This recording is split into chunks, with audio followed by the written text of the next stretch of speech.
নমস্কার। সরস্বতী পুজোর ষষ্ঠ পর্ব আজকে, এবং আমি বলেছিলাম ষোড়শোপচার আজকে বলে দেবো। যাদের ষোড়শোপচারের ক্ষমতা নেই, প্রাণ প্রতিষ্ঠার পর তারা দশোপচারে পূজা করবে। দশোপচার মানে কি? পাদ্য, অর্ঘ্য, আচমনীয়, স্নানীয়, গন্ধ, পুষ্প, বিল্বপত্র, ধূপ, দীপ এবং নৈবেদ্য। তারপর পানার্থ জল, পুনরাচমনীয় জল, তাম্বুল, এই পর্যন্ত হলো দশোপচার। তো কি করতে হবে? ষোড়শোপচারের ক্ষেত্রে আমি বিস্তৃতভাবে বলেই দিচ্ছি ষোড়শোপচারের ক্ষেত্রে কি কি কর্তব্য। প্রথম কথা, ষোড়শোপচারের জন্য 3টি পাত্র লাগবে। এবং কোন দিকে দ্রব্য দিতে হয়?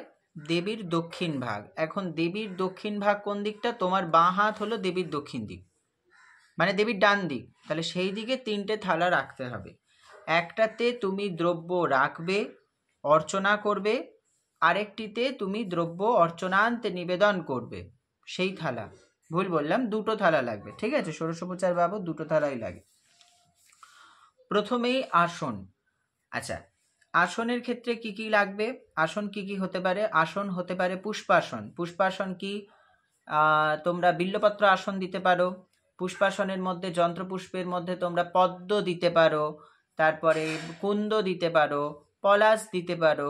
যদিও কুন্দ পলাশ খুব ক্ষুদ্র ক্ষুদ্র, তো মানে আসনটা একটু আসনের মতো হলেই ভালো। বস্ত্রাসন দিতে পারো, কুশাসন দিতে পারো, কম্বলের আসন দিতে পারো, রজতাসন দিতে পারো, স্বর্ণাসন দিতে পারো।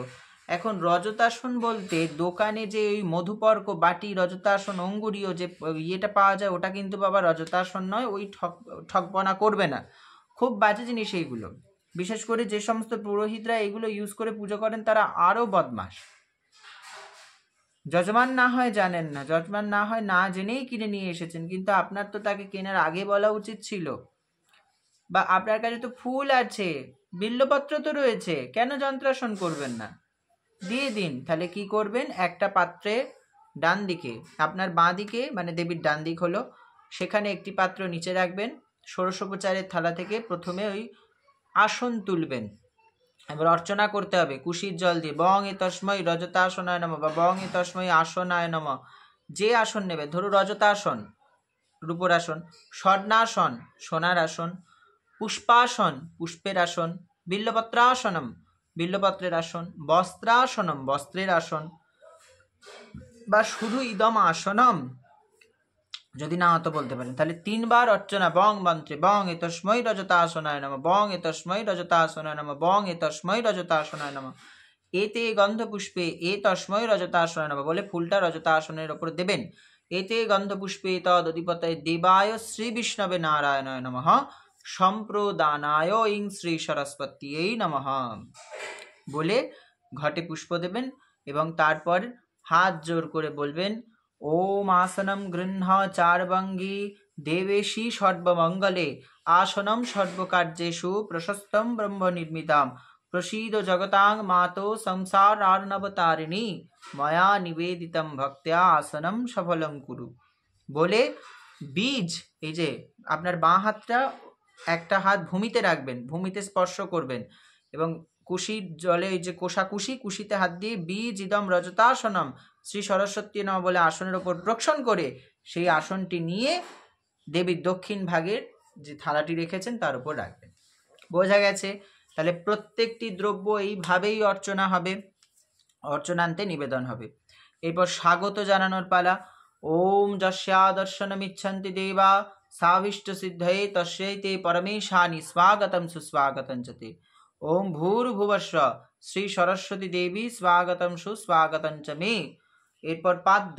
পাদ্য বলতে দেখুন, ষোড়শোপচারের থালা অনেকে খুব সুন্দর করে সাজায়, আমরাও সাজাই, কিন্তু যখন একের অধিক ষোড়শোপচার হয় তখন আমার কাছে তো অত সরঞ্জাম নেই, তাই আমি পাদ্য, আচমনীয়, পুনরাচমনীয় এইগুলো ক্ষেত্রে কি করি, তখন একের অধিক যদি ষোড়শোপচার হয় তখন কুশির জলই ইউজ করি। পাদ্যের জলে আপনারা কি কি দিতে পারেন? শুদ্ধ জল, তার মধ্যে একটু অগ্রু, চন্দন, দূর্বা এই সমস্ত মেশাতে পারেন।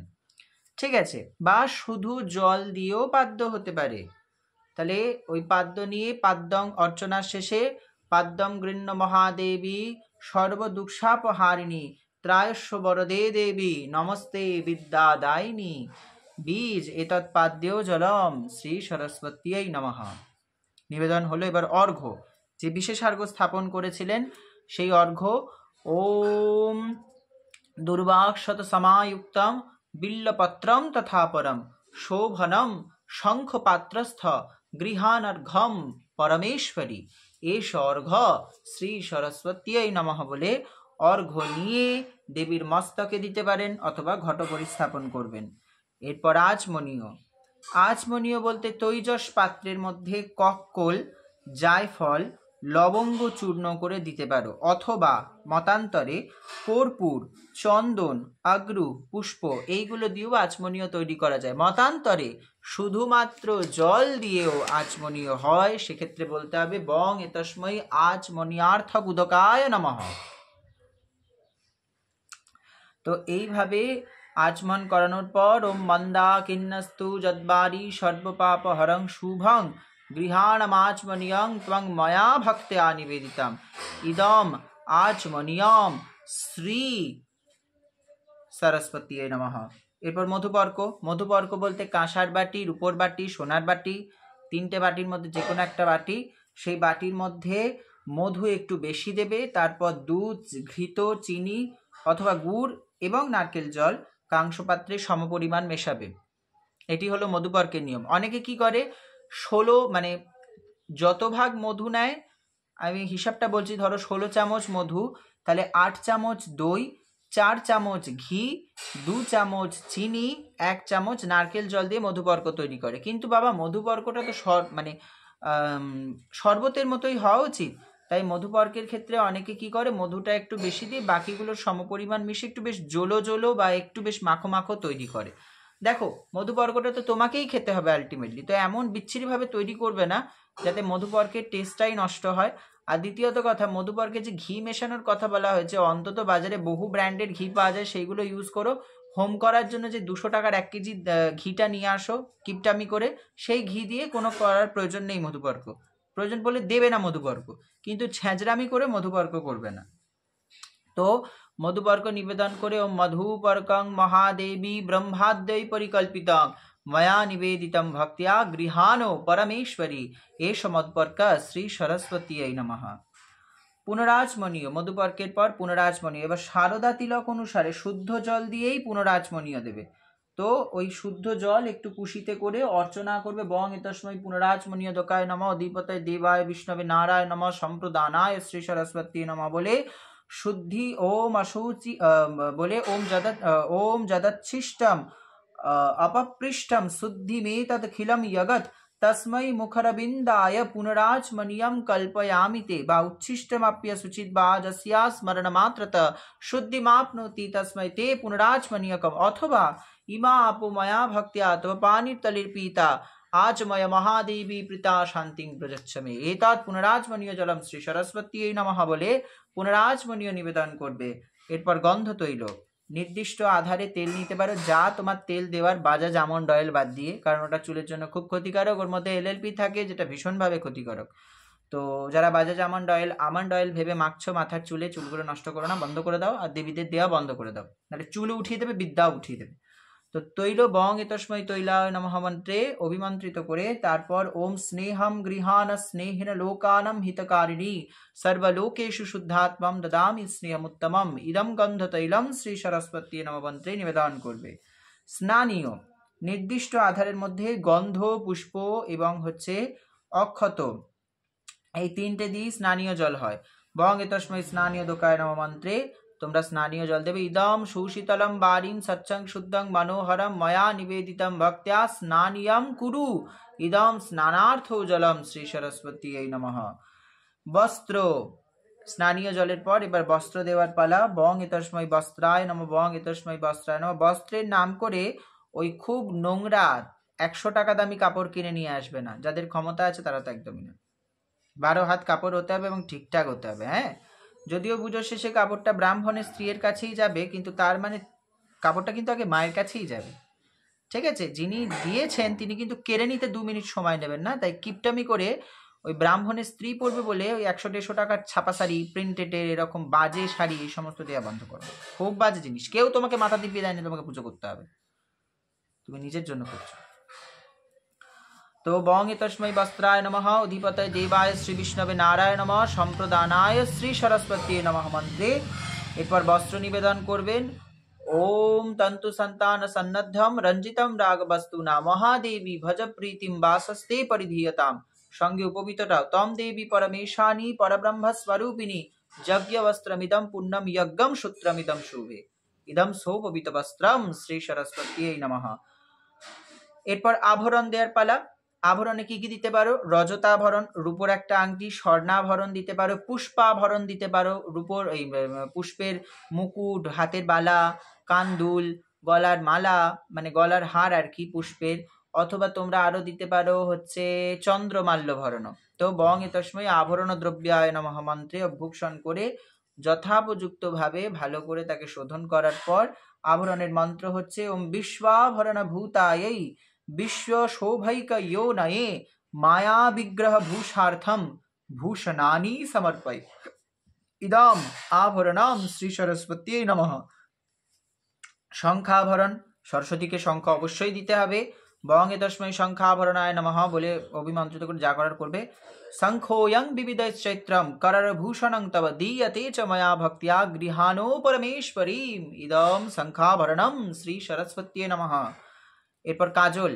বং তস্मै কজ্জ্বলাভরণায় নমঃ বলে অঞ্জনং পরমম দিব্যম নেত্রৈর ভূষণং মহৎ গৃহান বরদে দেবী প্রসীদ বরবর্ণিনী ইদম নেত্রাঞ্জনম শ্রী সরস্বতী নমঃ। এরপর পায়ের আলতা।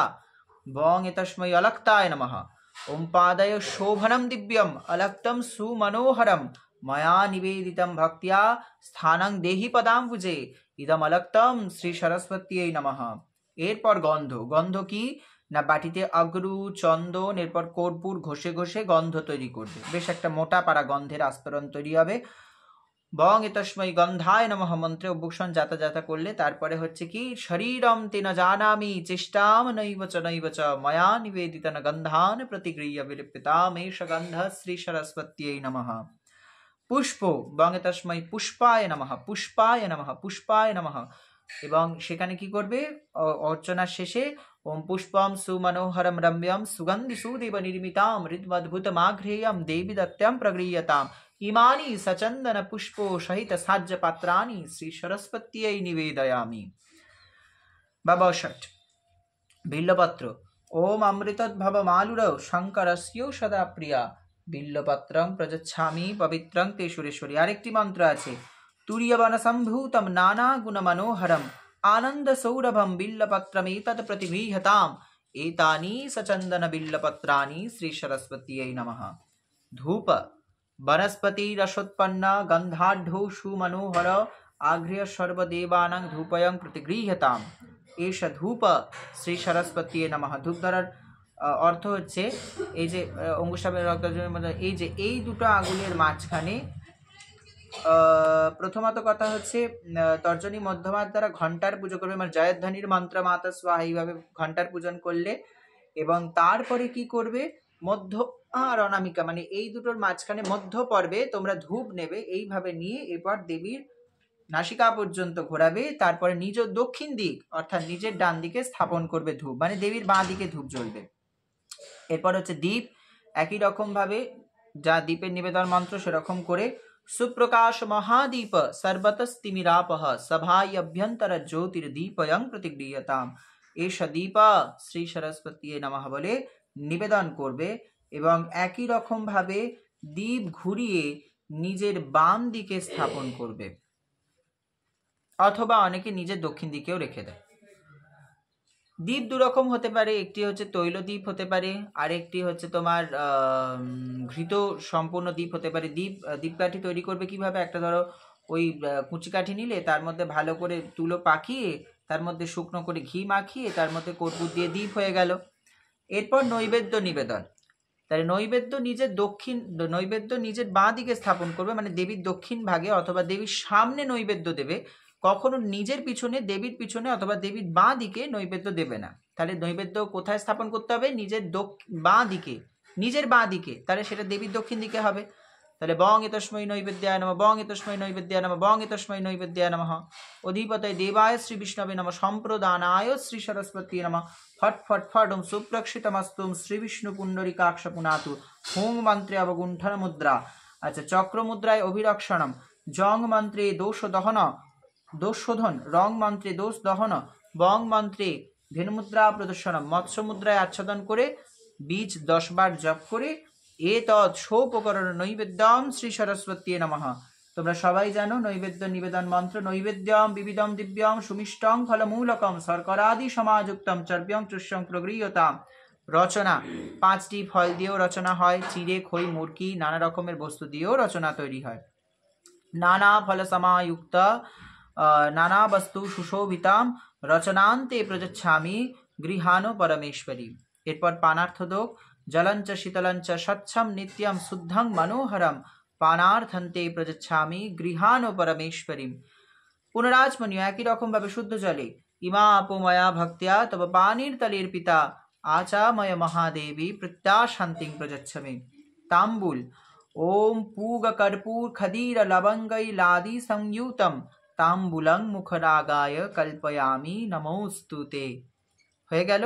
এরপর এষ সচন্দন পুষ্পাঞ্জলি শ্রী সরস্বত্যৈ নমঃ বলে 3 বার অথবা 5 বার দেবী সরস্বতীর পুষ্পাঞ্জলি হবে। হওয়ার পর আজ্ঞাপয় মহাদেবী অগত্যা পরিবারাংস্থে পূজয়ামি। আজ্ঞা দাও দেবী, পরিবার পুজো করি তোমার বলে এরপর শুরু হবে দেবীর শরঙ্গের পূজা। এবং শরঙ্গ পূজা যথেষ্ট গুরুত্বপূর্ণ একটি ভূমিকা রাখে, তাই শরঙ্গের পূজা কিভাবে কি করতে হবে না করতে হবে সেটা সবসময় মাথায় রাখতে হবে। শরঙ্গের পূজা কিভাবে করব কিভাবে না করব সেই ভিডিও নিয়ে আমি খুব তাড়াতাড়ি আসবো। এরপরে আর কিছুই নেই, শরঙ্গের পূজা হবে, দেবীর আবরণের পূজা হবে, বিষ্ণুর পূজা হবে, লক্ষ্মীর পূজা হবে, সাঙ্গায় সাবর্ণ সায় দুষবাহন সপরিবারও শ্রী সরস্বতী ন বলে সরস্বতী পূজা হবে। 3টে ভিডিও আসবে পরপর সামনের সপ্তাহে, তোমরা তাতেই সমস্ত ডিটেলসটা পেয়ে যাবে। ততক্ষণ পর্যন্ত ভালো থাকো, সুস্থ থাকো। আর দ্বিতীয়ত কথা হচ্ছে, যারা বলেছিলে যে মন্ত্রগুলো কোত্থেকে পাবো, যে কোনো পূজা পদ্ধতির বই কিনে নাও, সেখানে ডিটেলসে দেওয়া আছে। এখন এত মন্ত্র যদি আমি এখানে লিখে দিতে থাকি সেটা প্রচণ্ড সময় সাপেক্ষ। আমি বলতে পারি, কিন্তু তোমরা 20 টাকা দিয়ে তো বইটাও কিনতে পারো, সেখান থেকে তোমরা অলরেডি পেয়ে যাবে। ওখানে অনেক কিছু মানে কি বলবো, স্পষ্ট থাকে না, অস্পষ্ট থাকে, সেই জন্যই আমার বলে দেওয়া, নচেত কিন্তু এগুলো বলার কোনো কারণ নেই। ভালো থাকো আর খুব ভালো করে এনজয় করো। দেখা হচ্ছে নেক্সট ভিডিওতে।